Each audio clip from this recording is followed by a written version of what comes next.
Have you ever had one ordinary change in your day turn out to be the thing that saved you? Have you ever walked into your own home and felt, in a single breath, that something was terribly wrong? What still unsettles me is not what Doug did to my kitchen. It is the fact that my client meeting was canceled just 40 minutes before it was supposed to begin. If that meeting had stayed on my calendar, I would have come home to a finished demolition, an empty room, and a story already prepared to make me sound unstable. My name is Claire Whitmore. I am 33 years old, a restoration architect in Boston, and for nearly a decade I built my life the hard way. One contract, one sleepless season, one 14-hour day at a time. I live alone in a converted brick warehouse loft in the Seaport District, a place worth about $1.35 million, paid for not by luck, not by family money, but by years of precision, discipline, and work that taught me to see the difference between beauty and damage at a glance. And the heart of that home was my kitchen, Calicata viola stone, custom, white, oak, cabinetry, hand-restored antique brass lighting. I spent months sourcing and refining until the room finally felt like mine. That afternoon, I turned into the driveway, expecting nothing more dramatic than a quiet hour before dark. Then I heard it, a heavy metallic blow striking something dense and expensive, not the steady rhythm of licensed construction, not the controlled sound of measured renovation. This was blunt, ugly, violent. I cut the engine and sat still for half a second listening, then I smelled it before I reached the door, drywall dust, fresh-cut wood, and beneath it, a faint, sharp scent like overheated wiring. When I unlocked the front door, a cloud of white powder pushed out toward me like smoke. Late sunlight poured through the haze and turned my loft into something unrecognizable, almost cinematic in the worst possible way, as if I had stepped into the aftermath of a collapse. My kitchen island was split through the center, cabinet doors were scattered across the floor, one of the pendant lights was swinging overhead, ticking softly against its chain. And there, in the middle of it, stood my stepfather, Doug Mercer, lifting a sledgehammer over his shoulder with the confidence of a man who believed he belonged there. My half-sister Vanessa stood near the bar with her phone in one hand, gesturing with the other, while two men in dirty work boots avoided looking at me. No company logos. No permits in sight. One of them was using a screwdriver to pry off the brass nameplate from my imported range. Thick moving blankets and small pallets had already been laid out on the floor. They were not just tearing my kitchen apart, they were preparing to take it away in pieces. Vanessa looked at me once and said, "Wow, you're home early." Not shocked, not guilty, just irritated. And in that moment, I understood something cold and clear. Nobody in that room saw me as the owner. They were acting like I was the one who had arrived late to property that already belonged to them. At that point, I still did not know they were not only destroying my kitchen, they were getting ready to dismantle my name, my rights, and my ability to defend myself. The cold clarity of that moment did not arrive all at once. It came in layers, and the next layer was hearing my own voice cut through the dust as I looked at the three people standing in my kitchen and said, "What are you doing in my home?" Doug lowered the sledgehammer, but he did not let it go. He held it the way some men hold authority, casually, as if they believe it belongs in their hand. "We talked about updating this place," he said, his tone calm in that infuriating way that makes the person being harmed sound unreasonable for noticing. "It was overdue. I'm helping you. Helping me." I stared at the cracked stone, at the cabinet fronts I had drawn by hand, revised, priced, and waited months to install. "I designed this kitchen," I said, "and I never gave permission for any of this." Vanessa let out a short breath through her nose and folded her arms, her eyes moving over me with that familiar blend of pity and contempt she had perfected years ago. "Claire, you overthink everything," she said. "If we waited for you to make a decision, This whole place would age out before you picked a finish. That was the part that landed deeper than it should have. I am a restoration architect. My profession is built on patience, structural judgment, and knowing the difference between preserving value and destroying it. But in my family, my precision had always been recast as weakness, my discipline as hesitation, my boundaries as inconvenience. I stepped closer to the island, close enough to see the dark violet veining in the stone split apart where Doug had already hit it. "Stop. Right now." One of the workers shifted back. I saw it in his face then. He knew this had gone too far, but Doug only tightened his grip, lifted the hammer again, and brought it down hard into the marble. The sound was low and final, like a door being sealed shut. A sharp fragment kicked off the edge, struck a stool leg, and skidded against the toe of my shoe.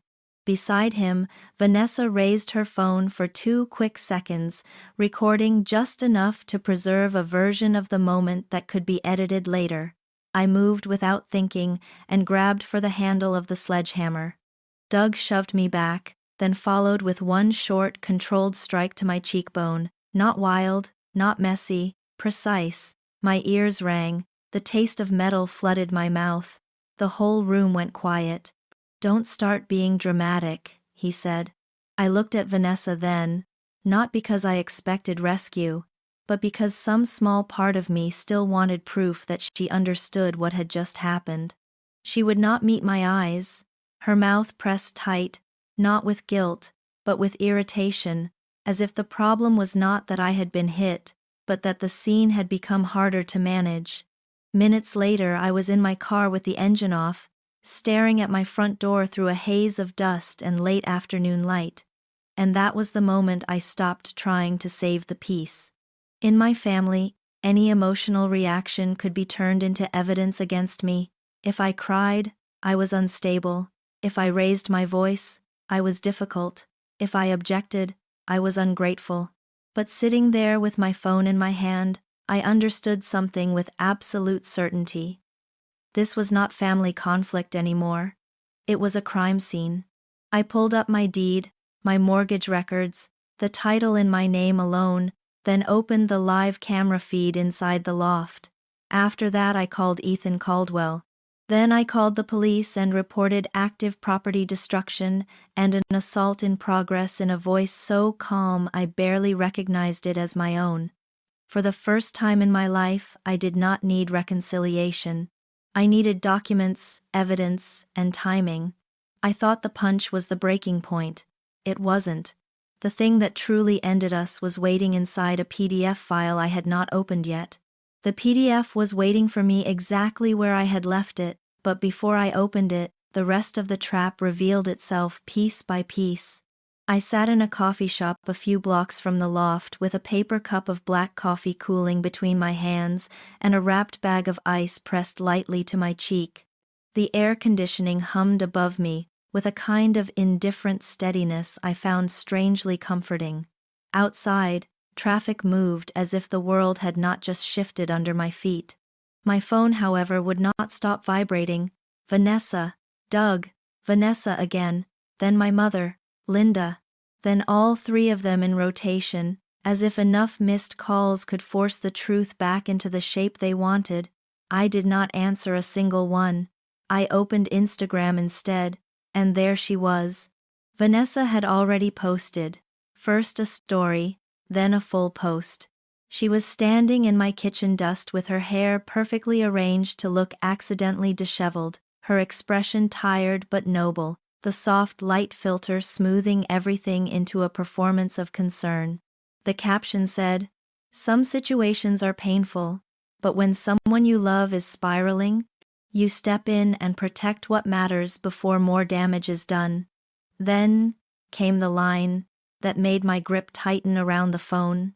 "Mental health struggles are real. Families have to make hard choices." Her followers were already flooding the comments. "You're such a strong sister, praying for your family.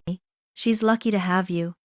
In less than 15 minutes, Vanessa had done more than help destroy my kitchen. She had started constructing a public version of me that would make the destruction sound justified. If I reacted emotionally now, I would fit right into the story she had already prepared. So, I did the one thing she never expected. I stayed quiet. I closed the app, opened the live interior camera feed, and watched Doug directing the workers as if he were managing inventory. He was separating full drawer boxes instead of smashing them. Vanessa was crouched near the range, taking photos of serial numbers. They were not improvising, they were sorting assets. By the time I reached Ethan Caldwell's office in downtown Boston, the bruise on my cheek had darkened and sharpened, but Ethan did not waste time on sympathy. He saw the injury, nodded once, and turned to the documents. That was one of the reasons I trusted him. He understood that when people try to erase you, the answer is not outrage, it is record. Within minutes, he found the first hard proof. 3 days earlier, a listing had gone live on a New England architectural salvage marketplace.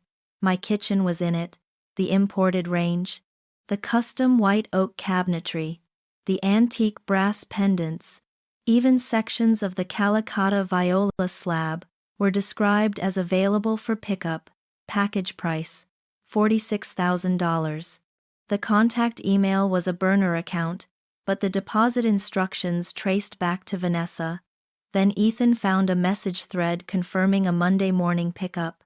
The buyer had asked, "Is the owner aware?" The response came back, "Family authorized." I felt something inside me go still. They had not exploded in anger. They had scheduled a liquidation. Ethan kept going and pulled up a limited power of attorney filed for my loft address. My name was signed at the bottom in a version of my handwriting that looked convincing from a distance and false the moment you really looked at it. It had been notarized in a town outside Boston at the exact time I had been in a professional review meeting, with email records, garage entry logs, and phone location history to prove it.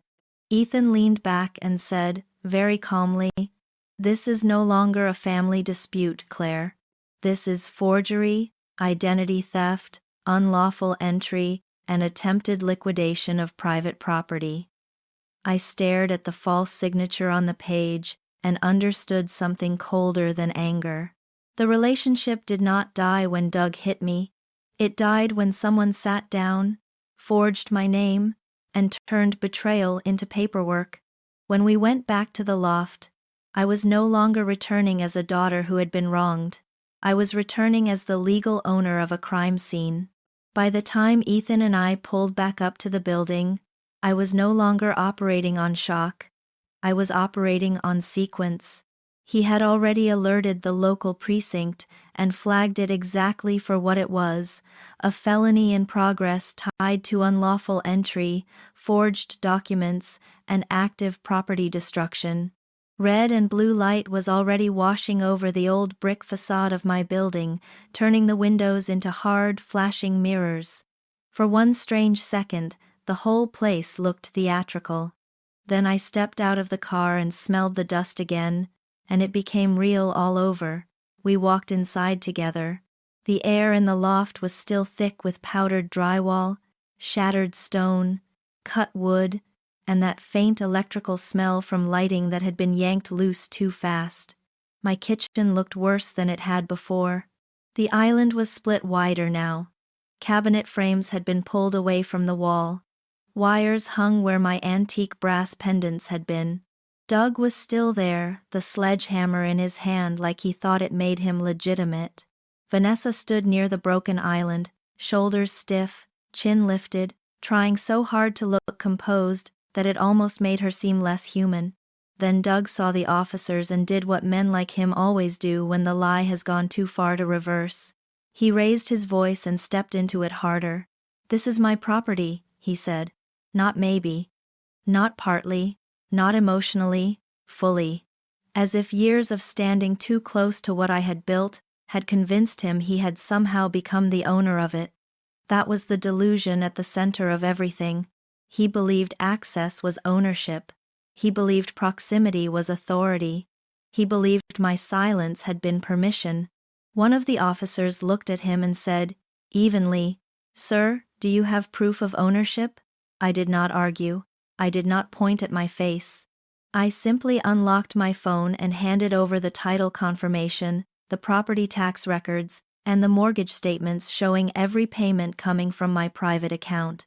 Ethan stepped in beside me and produced the certified county registry documents confirming sole ownership in my name. Then, another voice entered the room, shaking just slightly. It was the building manager. He had come down after being contacted, and with visible discomfort, he admitted Doug had already shown him a power of attorney earlier, and claimed I was undergoing mental health treatment and unable to appear in person. Hearing that out loud changed the atmosphere instantly. The whole structure of their story stood there exposed. It had not been impulsive. It had been built. I opened the camera footage next. The officers watched in silence as Doug lifted the hammer, brought it down into the stone, then shoved me and struck my cheek. Vanessa started talking before the clip even ended. "This is a misunderstanding," she said too fast. "We were trying to help her. She wasn't well. We were trying to protect the property, but that is the thing about evidence. It does not flinch. It does not get confused by volume." One officer stepped forward and removed the sledgehammer from Doug's hand. Another turned him around. The sound of the handcuffs closing was sharp, metallic, clean. Doug's face, which had been flushed with false authority moments earlier, lost its color so quickly it was almost eerie. Vanessa kept speaking, but her voice had already started to splinter. I stood there in the middle of my ruined kitchen and realized I did not feel robbed in that moment. For the first time all day, I felt something being returned. Not the marble, not the cabinets. Something deeper than that. The ground under my feet was becoming mine again. I thought stopping them would be the hardest part. It wasn't. The hardest part would be building something new that no longer carried their shape. What came next was quieter, but in some ways, it was more powerful than the arrest itself. Once Doug was taken out of my loft in handcuffs and Vanessa's version of the story began collapsing under the weight of documents, the machinery of consequence moved in without emotion. My insurance company opened a subrogation claim almost immediately. Their investigators photographed everything, measured everything, priced everything. The final damage estimate came in just under $195,000, and that number did something important for me. It translated violation into fact. It turned outrage into accounting. On the civil side, attorneys began moving to recover costs from both Doug and Vanessa, while the criminal case kept building from the evidence already in place. Vanessa deleted her Instagram post in less than a day, but by then it did not matter. Screenshots had already been saved, archived, and added to the file. Her performance of concern, her carefully filtered language about protecting family assets and stepping in during a crisis, became part of the documented record. It was no longer a successful smear. It was evidence. My mother, Linda, called me twice the next morning and 6 times that week. The first time I answered, she cried almost immediately. Then, just as quickly, the crying turned into accusation.